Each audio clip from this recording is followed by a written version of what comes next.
Boa tarde a todos.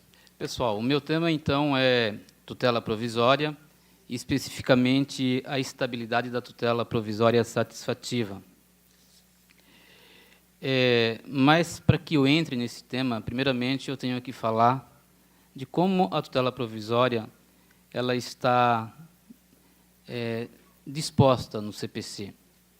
Se vocês perceberem ali no slide, a tutela provisória é o gênero. E ela tem dois subgêneros, a tutela de urgência e a tutela de evidência.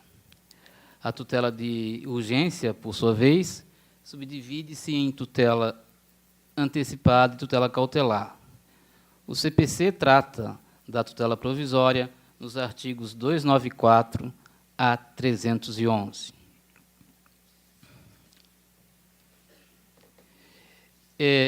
Tutela provisória. O que é tutela e o que é provisória? Quando se fala em tutela, se fala em tutela de direito.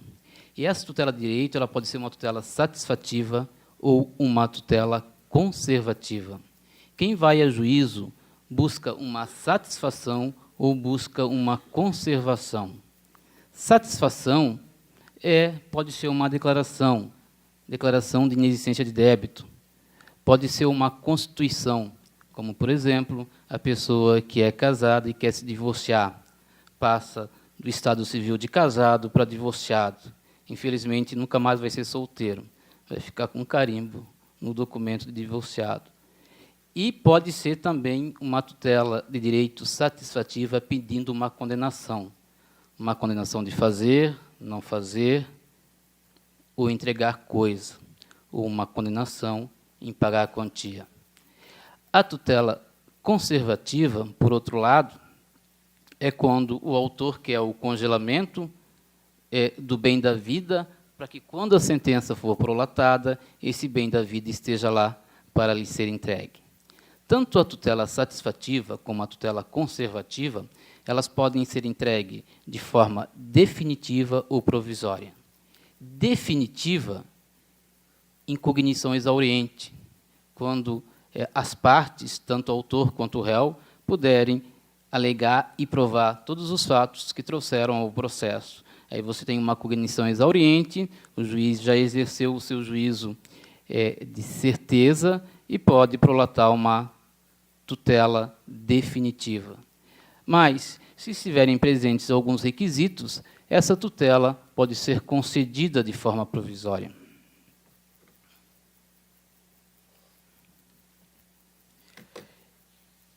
O CPC, ele chama a tutela satisfativa,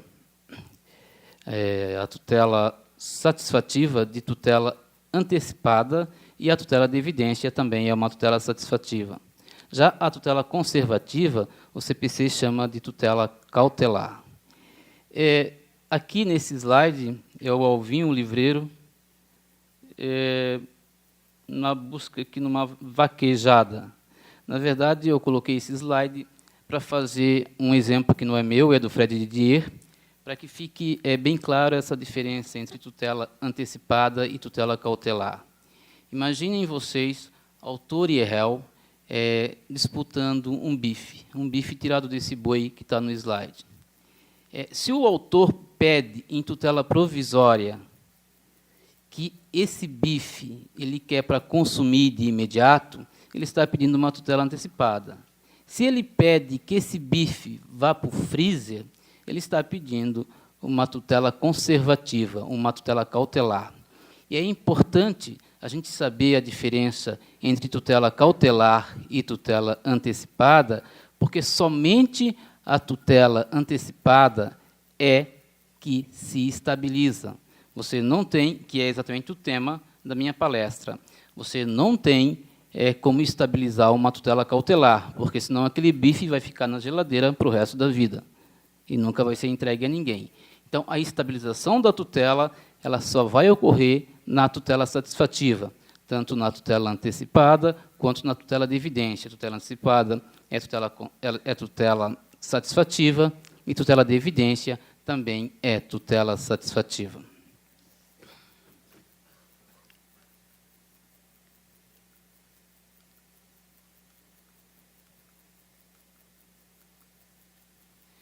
Bem, nós vimos no início que nós temos a tutela provisória de urgência e nós temos a tutela provisória de evidência.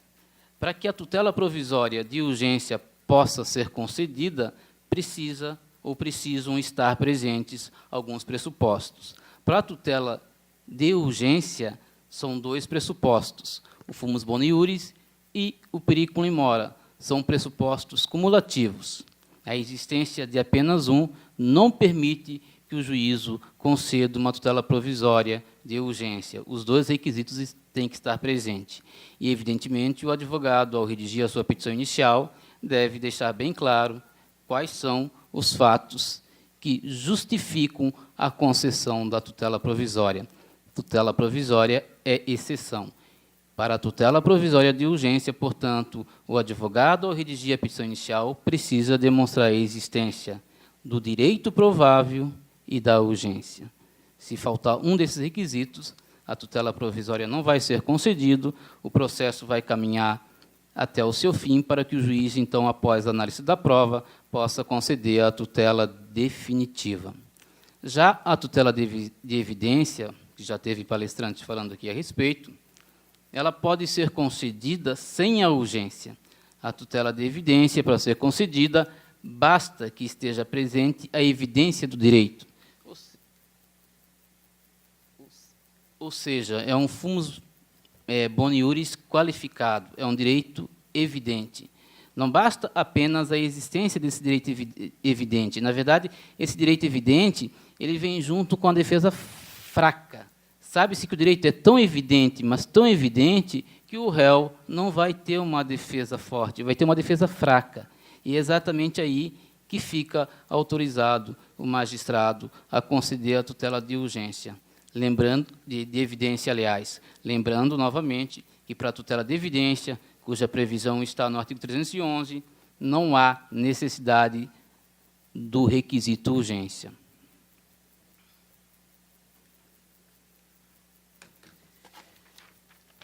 E aqui, o caráter da tutela provisória.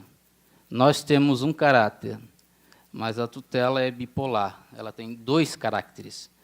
A tutela provisória tem o caráter antecedente e tem o caráter incidental. O caráter antecedente é o que interessa na estabilização da tutela. A tutela provisória satisfativa, ela só vai se estabilizar se for requerida em caráter antecedente. O que significa isso? Significa iniciar o processo apenas com o pedido de tutela provisória satisfativa. A petição inicial não vai fazer pedido de tutela definitiva. Isso é o caráter autônomo da tutela provisória satisfativa. Você tem um processo que se inicia, que tem uma fase autônoma, na qual se discute apenas a tutela provisória satisfativa. E, posteriormente, pode haver um aditamento da petição inicial com o pedido da tutela definitiva. Se o processo iniciar apenas com o pedido de tutela provisória satisfativa, seja ela antecipada ou seja ela de evidência, é possível que haja a estabilização, é possível que haja a solução liminar do processo, evidentemente, a depender da não impugnação pelo réu da liminar que o juiz conceder nessa fase que chamaríamos de antecedente do processo. Por isso que é caráter antecedente. Você tem o processo com uma fase antecedente, na qual se discute apenas a tutela provisória. Então, aqui nós temos a autonomia da tutela provisória satisfativa.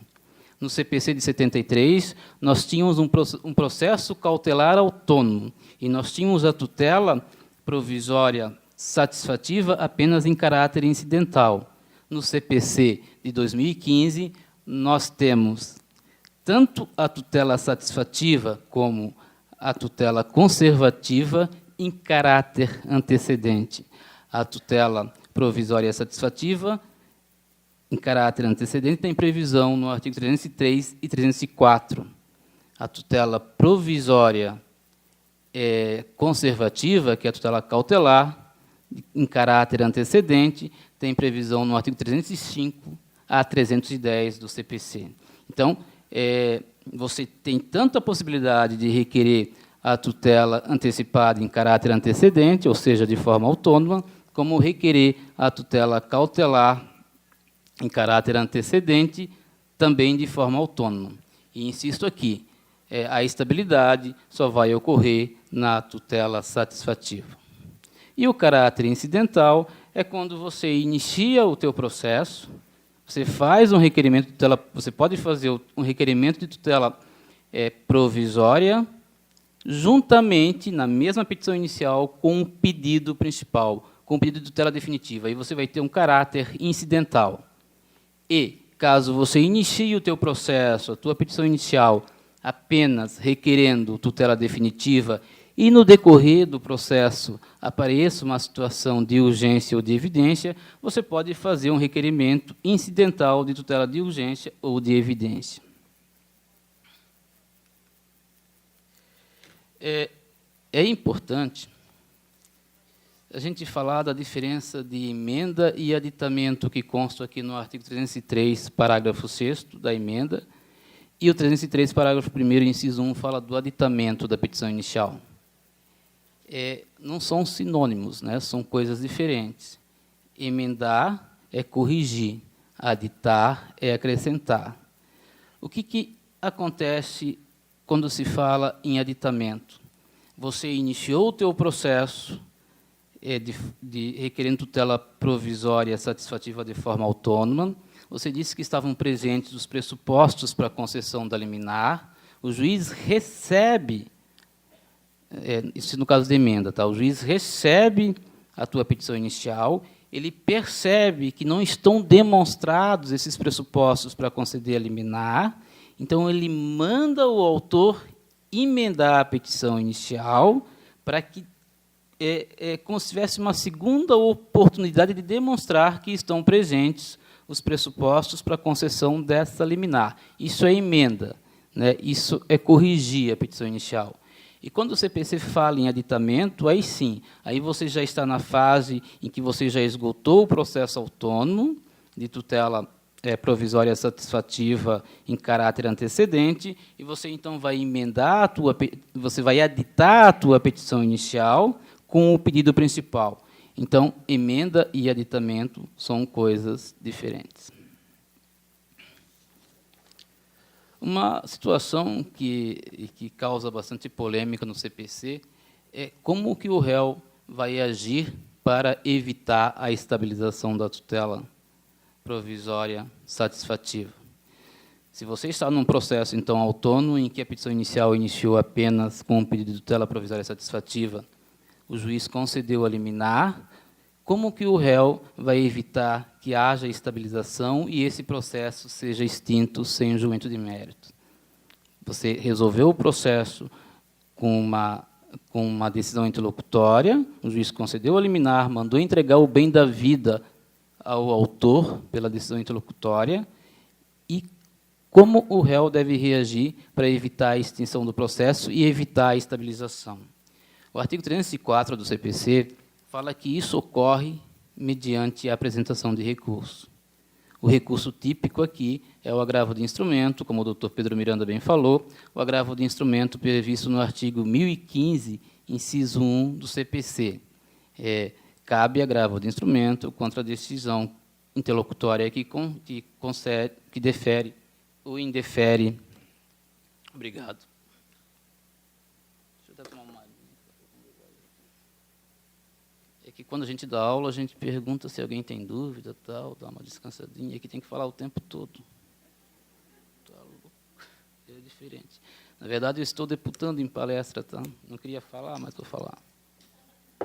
Dou aula na graduação e na pós-graduação, mas nunca palestrei. E ainda tendo a família assistindo. Quando eu esquecer, você me avisa de novo, tá?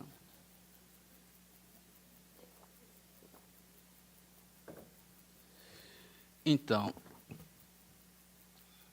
e o pior é que não tem uma Não posso olhar, tem aqui. Tá, mas vamos lá. O artigo 304 diz que a tutela não se estabiliza quando o réu interpõe recurso. Recurso típico é agravo de instrumento. Embargos de declaração também é recurso, né? Tem natureza recursal. Poderia, o embargos de declaração, ele evitar a estabilização. Mas embargos de declaração ele é um recurso que só pode ser interposto se estiverem presentes os vícios, né? A obscuridade, a contradição, a omissão ou erro material. Tem fundamentação vinculada. E pode ser que essa decisão interlocutória não tenha nenhum desses vícios e não pode ser interposto em embargos de declaração. Mas, na prática, a gente sabe que é possível a interposição de embargos de declaração, mesmo não havendo nenhum desses vícios, né? Você inventa o vício e faz o embargo. E, então, pode ser usado embargos de declaração como forma de evitar a estabilização, com a vantagem, pelo menos no meu entendimento, de que o embargo de declaração, apesar de ter um prazo menor, de 5 dias úteis, o agravo do instrumento tem um prazo de 15 dias, o embargo de declaração não tem preparo. Você não vai ter despesa. O embargo de declaração é interposto perante o próprio juízo. Não tem preparo, não vai ter despesa, o teu cliente não vai ter despesa. Já o agravo de instrumento, ele tem preparo e é dirigido diretamente ao tribunal. É um recurso mais complicado de se fazer. Como a lei fala em recurso, então vamos usar o embargo de declaração, que tem natureza recursal, e vamos evitar que o teu cliente gaste dinheiro. Mas a doutrina tem entendido que um simples pedido de reconsideração pode evitar a estabilização.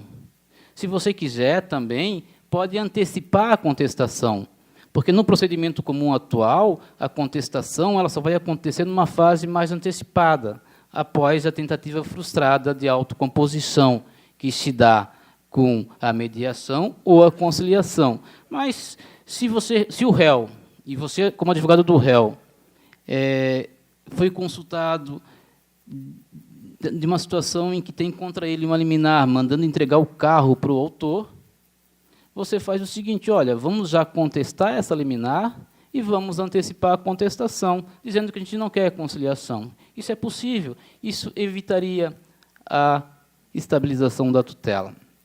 Tá? E então, não só o agravo do instrumento, não só embargos de declaração, mas um pedido de reconsideração da decisão e até a antecipação da contestação seria suficiente para evitar a estabilização. E se não houver impugnação por parte do réu, se o réu recebeu a intimação de que contra ele foi deferida uma liminar para ele entregar o bem da vida ao autor e ele fica silente nesse prazo de 15 dias, o que acontece?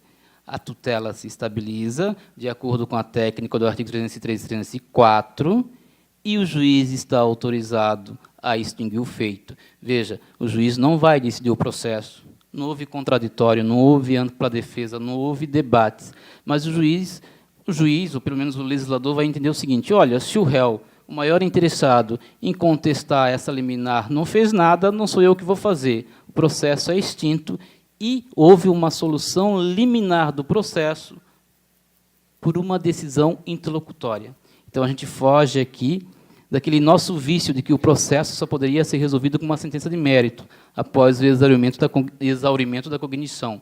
O processo agora pode ser resolvido de forma liminar por uma decisão interlocutória, é claro, a depender da não reação do réu. Se acontecer a extinção do processo sem julgamento de mérito por conta da estabilização da tutela, o sistema diz o seguinte: tanto o autor como o réu podem, no prazo de até 2 anos, a contar da intimação da decisão que extinguiu o feito, fazer uma ação revisional, pedir a reabertura da cognição para rediscutir aquela questão, tanto o autor como o réu. Tá? Eu não posso me estender muito nessa explicação, porque o tempo é curto, né? E as plaquinhas já começam a ser levantadas. Uma última situação. Esse processo que foi extinto,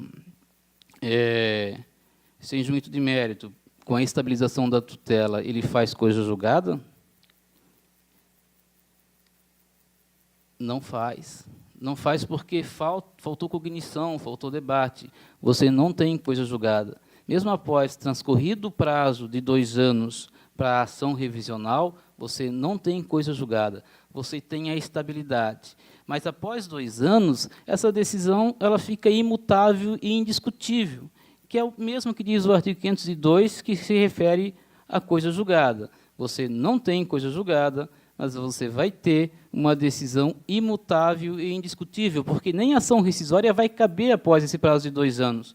Não vai caber a ação rescisória, porque a ação rescisória cabe de decisão de mérito. Não houve decisão de mérito, então não cabe ação rescisória. Então, você tem aqui um novo instituto que não é coisa julgada, mas vai conviver conjuntamente com a coisa julgada, que é a solução liminar do processo por uma decisão interlocutória que tem o mesmo efeito de uma decisão de mérito, pelo menos passado o prazo de 2 anos daquela decisão. Então, são 2 institutos diferentes, a estabilidade e a coisa julgada. E não há coisa julgada porque o próprio CPC diz que não há coisa julgada. Tem um dispositivo expresso nesse sentido.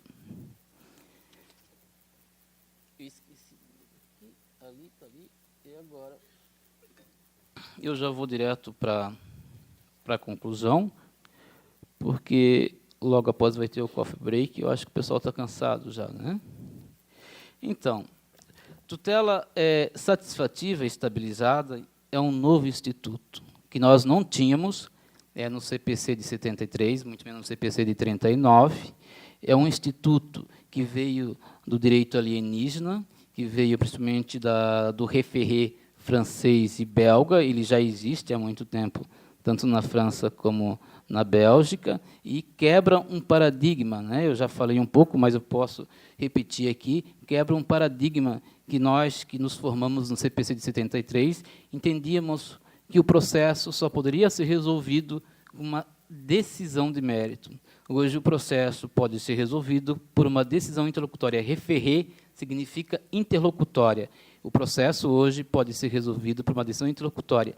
E, assim, quando concedido uma liminar contra um réu num processo de tutela satisfativa de caráter antecedente, se o próprio réu entender que o direito dele realmente não é provável, por uma questão de custo processual, às vezes é vantagem não fazer nada, deixar o processo se estabilizar, deixar a decisão se estabilizar, porque ele vai gastar dinheiro com o advogado, para fazer uma defesa, e, ao final, ele sabe que não vai ter nenhum êxito. Então, há uma quebra de paradigma.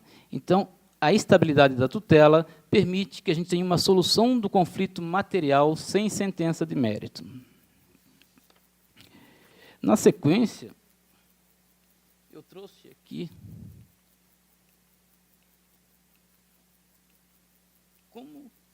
como é que poderia se fazer uma petição inicial e qual o procedimento.